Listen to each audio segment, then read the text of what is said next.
ఇన్ని జరుగుతున్నా కూడా సొంత ఖర్చుతోని ఒక పులిహార ప్యాకెట్ కూడా చేయించి వరద బాధితులకి ఇవ్వలేని జగన్మోహన్ రెడ్డి ఈరోజు ఎక్కడో బెంగళూరులో కూర్చొని లిటరల్లీ చెప్పాలంటే పులిహోర కబుర్లు మాట్లాడుతున్నాడు. సారీ, నేను ఎందుకంటే మాట్లాడుతున్నానంటే ఇంత జరుగుతుంది, ప్రపంచం అంతా చూస్తుంది, ప్రజలందరూ బయటికి వెళ్తే ఎస్ మాకు ఇది జరిగింది, మాకు ఇది అందింది అని చెప్తున్నారు, దాతలందరూ ముందుకు వస్తున్నారు.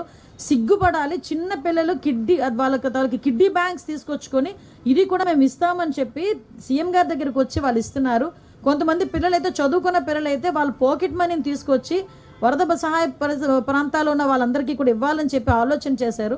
కానీ ఇవన్నీ పక్కన పెట్టేసి ఎక్కడో బెంగళూరులో కూర్చొని ఈరోజు ప్రభుత్వం మీద బురద జల్లే పరిస్థితి ఈరోజు కనిపిస్తూ ఉంది. అరే ఎక్కడో బెంగళూరులో కూర్చోవడం అన్నది కూడా కాకతాళీయమే. ఎందుకంటే ఈయనకి నిజంగా పాస్పోర్ట్ ఇచ్చుంటే ఈ టైంకి లండన్లో కూర్చునేవాడు. ఈ టైంకి లండన్లో కూర్చోవలసిన మనిషి పాస్పోర్ట్ అవ్వలేదు కాబట్టి బెంగళూరులోకి వెళ్ళి కూర్చొని అక్కడి నుంచి విమర్శలు చేయడం, ట్వీట్లు పెట్టడం.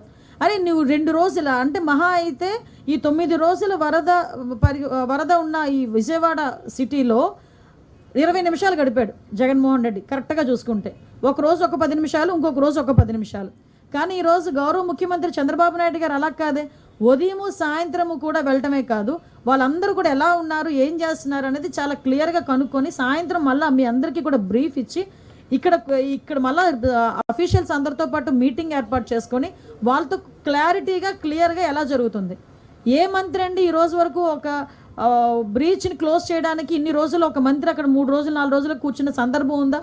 ఈరోజు గౌరవ ముఖ్యమంత్రి గారి ఆదేశాల మేరకు నిమ్మల రామానాయుడు గారు వెళ్ళి బుడమేరు ఆ బ్రీచ్ని క్లోజ్ చేయడానికి 3 రోజులుగా నిద్రాహారాలు మాని వాన్లో తడుస్తూ అక్కడే కూర్చున్నారే. ఇవన్నీ ఎందుకు కనిపించట్లేదు ప్రతిపక్షాల వాళ్ళకి? ఇవన్నీ ఎందుకు అసలు వినిపించట్లేదు ప్రతిపక్షాల వాళ్ళకి?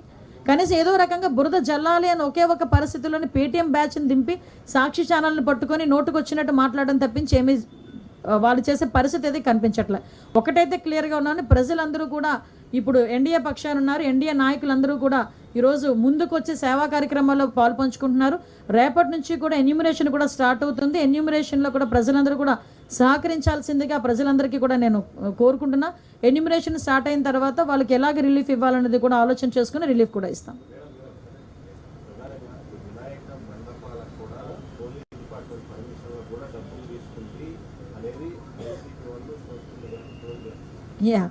అసలు యాక్చువల్గా అదే ఒకసారి ఇక్కడ మీకు ఒక విషయం చెప్పాలండి. ఇది జీవో 2022లో అంటే వైఎస్ఆర్సీపీ గవర్నమెంట్లో ఉండేటప్పుడు ఈ జీవో ఇష్యూ చేశారు.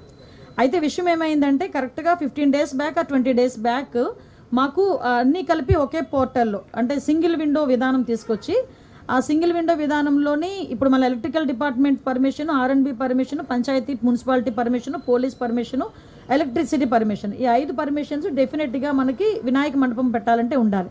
ఇంతకుముందు ఏం చేసేవారంటే ఒక్కొక్కరు ఒక్కొక్క దగ్గరికి వెళ్ళి పర్మిషన్ తీసుకునేవారు. మేము అలా కాకుండా ఒక జాయింట్ ఇన్స్పెక్షన్ పెట్టి ఒక జాయింట్ సింగిల్ విండో విధానం పెట్టాం. అయితే ఆ రోజు ఏం చేశారంటే ఇదే జీవోని నాకు డిపార్ట్మెంట్ వాళ్ళు తీసుకొచ్చి ఇచ్చారు. ఇస్తే నేను యాస్ట్రీస్గా ఈ జీవోలోని ఏదైతే ఉందో మేము దాన్ని చెప్పడం జరిగింది.